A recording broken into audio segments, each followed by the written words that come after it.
Let's understand how to enable routing in ASP.NET Core web application. Routing is enabled through middleware, and as we know that the request has to travel through pipeline, and any kind of code that we are inserting in the pipeline is called middleware.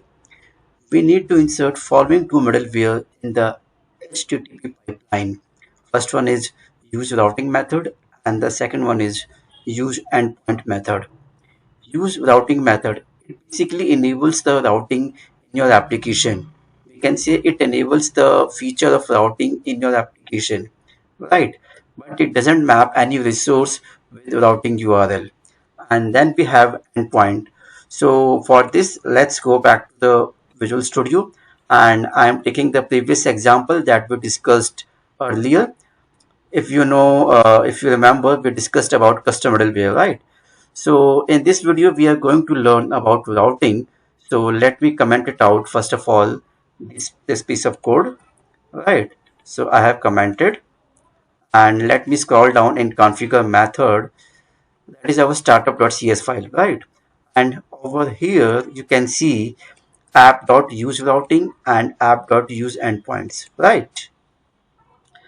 If we are using this use routing method, that means routing is enabled in your application, but it will not map any resource to any particular routing URL, right? Then we have endpoints, as you can see on the screen.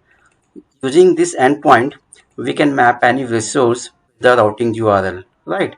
And one more thing I want to tell you, when we are talking about resource over here, resource doesn't mean action method, right? Your resource could be anything, action, controller, or let's suppose if I want to access any static file in your application, for that I want to create mapping for that static file, right? And for that mapping, we need to define all those mapping in this endpoint section, as you can see, right? But let's say we are working with the concept of controller, and we need to tell the application that we need to define the mapping over here in endpoint section, and that is done by defining endpoint.map controller in this section, right? Now let's say we are not going to use this map controller method. What will happen?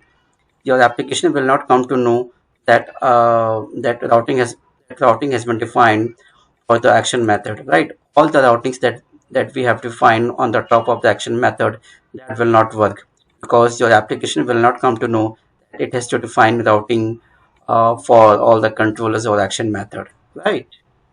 Simply in one line, if I would say, map controller basically act as a bridge or intermediator between the HTTP request and the controllers. In ASP.NET Core web application, we have two kinds of routing.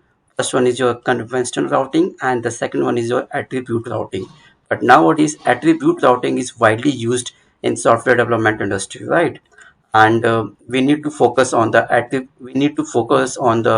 attribute routing in the upcoming videos, right?